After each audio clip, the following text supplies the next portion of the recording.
నమస్తే అందరికీ. నిన్నటి వీడియోలో బాబా అనుగ్రహంతో కుమారుడు తండ్రికి ఎలా మార్గదర్శకుడయ్యాడో తెలుసుకున్నాం కదా.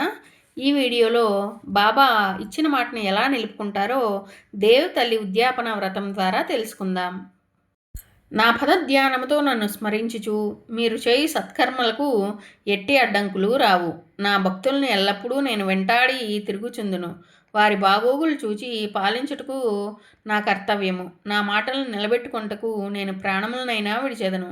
నా మాటలు ఎన్నటికీ పొల్లుపోవు. ఠాణా జిల్లాలో దహమ్ అనే ఊరిలో దేవు అని పేరు గల సాయి భక్తుడు తహసీల్దార్గా పనిచేయుచుండెను. వీరి కుటుంబం అంతా సాయి భక్తులు.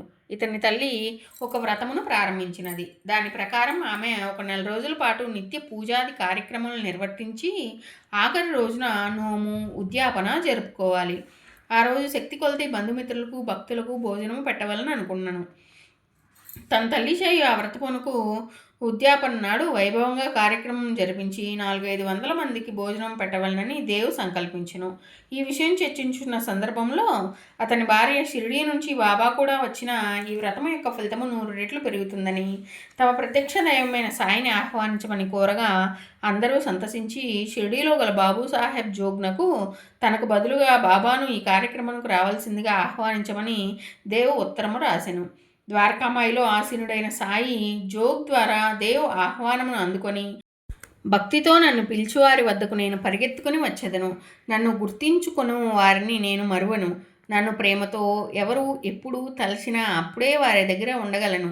నేను మరి ఇద్దరితో కలిసి వచ్చేదనని దేవుకు ఉత్తరం రాయము అని చెప్పాను.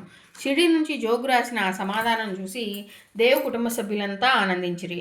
వ్రత ఉద్యాపనకు ఇంకా నెల రోజుల వ్యవధి ఉన్నది. దహం రైల్వే స్టేషన్కు గో సంరక్షణ చందాల కొరకు ఒక సన్యాసి వచ్చి రైల్వే స్టేషన్లో మాస్టార్తో సంప్రదించెను. అతని వేషభాషలను బట్టి బెంగాలీ వలె ఉండెను. ఊరిలో గల మామలతాదారు దేవుని సంప్రదించినచో వారు సహాయపడదరని స్టేషన్ మాస్టర్కు చెప్పుచుండెను. ఇంతలో దేవ్ కూడా ఏదో పని మీద అక్కడకు వెళ్ళాను. విషయం తెలుసుకున్న దేవ్ అప్పుడు ఊర్లో మరొక ధర్మకార్యం కొరకు చందాలు వసూలు చేయుచున్నారు కాబట్టి ఒక నెల రోజుల తర్వాత వచ్చిన బాగుండునని చెప్పగా సన్యాసి వెళ్ళిపోయాను. నెల రోజులు గడిచినవి. ఆ రోజు దేవు తల్లి నోము ఉద్యాపన జరుగుచున్నది. దేవు ఇల్లు బంధుమిత్రులతో కోలాహలంగా ఉండెను.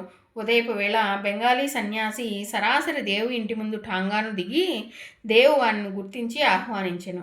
బెంగాలీ సన్యాసి తాను చందాల కొరకు రాలేదని భోజనం కొరకు వచ్చిందని చెప్పెను.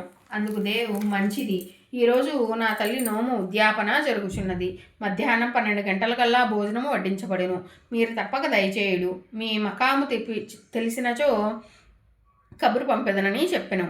అందుకు నీవు కార్యార్థివి, అనేక పనులు చూసుకోవాల్సి ఉంటుంది కనుక మాకు నీవు తిరిగి కబురు పంపనవసరం లేదు. కావాలని భోజనములకు వచ్చిన మేము సరైన సమయంకు తప్పక వచ్చేదము. నాతో పాటుగా మరి 2 మిత్రులు ఉన్నారు. ముగ్గురు కలిసి వచ్చి భోజనము చేసేదమని చెప్పి వెళ్ళిపోయాను.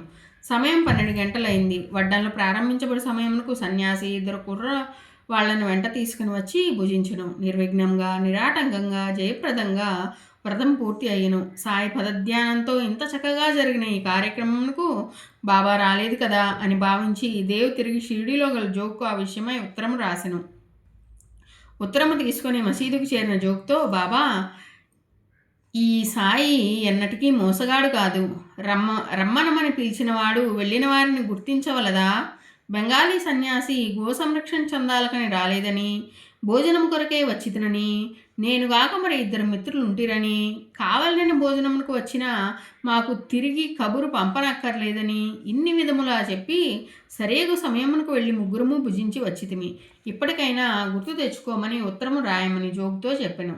జోగ్తో బాబా ఇంకను ఇట్లా చెప్పాడు. నా పదధ్యానంతో నన్ను స్మరించుచు మీరు చేయి సత్కర్మలకు ఎట్టి అడ్డంకులు రాలేవు. నా భక్తులను ఎల్లప్పుడూ నేను వెంటాడి తిరుగుచుందును. వారి బాగోగులు చూచి పాలించుట నా కర్తవ్యము. నా మాటలను నిలబెట్టుకుంటకు నేను ప్రాణములనైనా విడిచెదను. నా మాటలు ఎన్నటికీ పొల్లిపోవు అని చెప్పాను. గురుస్థాన్ వేప చెట్టు కింద బాబా పాదుకులను ప్రతిష్ఠించారు. 1912లో బొంబాయి నివాసి రామారావు, కొఠారే అను డాక్టరు షిరిడీకి వచ్చి బాబా యందు ఆకర్షితుడై చాలా రోజులు షిరిడీ యందే ఉండెను. ఈ కాలంలో బాబా వద్ద గల భక్తులు దీక్షిత్, చందోర్కర్, శ్యామ మొదలైన వారితో స్నేహం ఏర్పడెను.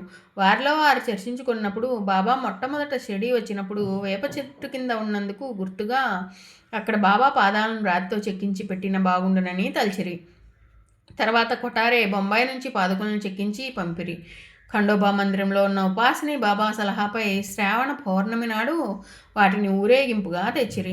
ఆ రోజు ఉదయం 11 గంటలకు దీక్షిత్ పాదుకలను తన తలపై పెట్టుకుని తెచ్చెను.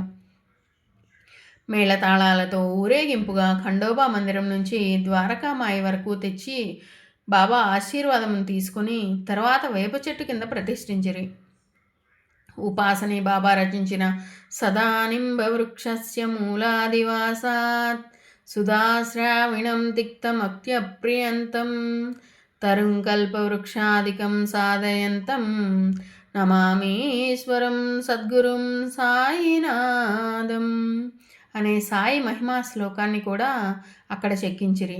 ఆ రోజు నుంచి గురుస్థాన్లో కూడా నిత్య దీపారాధన, పూజలు జరుగుచున్నవి. ఇక్కడ గురువారం నాడు నేలను శుభ్రపరిచి అగరవత్తులు, సాంబ్రాణి ధూపం వేయువారు భగవంతుని అనుగ్రహ ఆశీర్వాదములు ప్రాప్తులయ్యేదరని బాబా స్వయంగా చెప్పెను.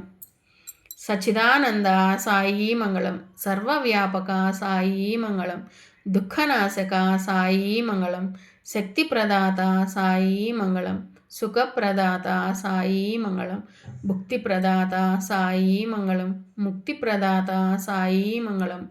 ఓం శ్రీ సచ్చిదానంద సమర్థ సద్గురు సాయినాథ్ మహారాజ్ కి.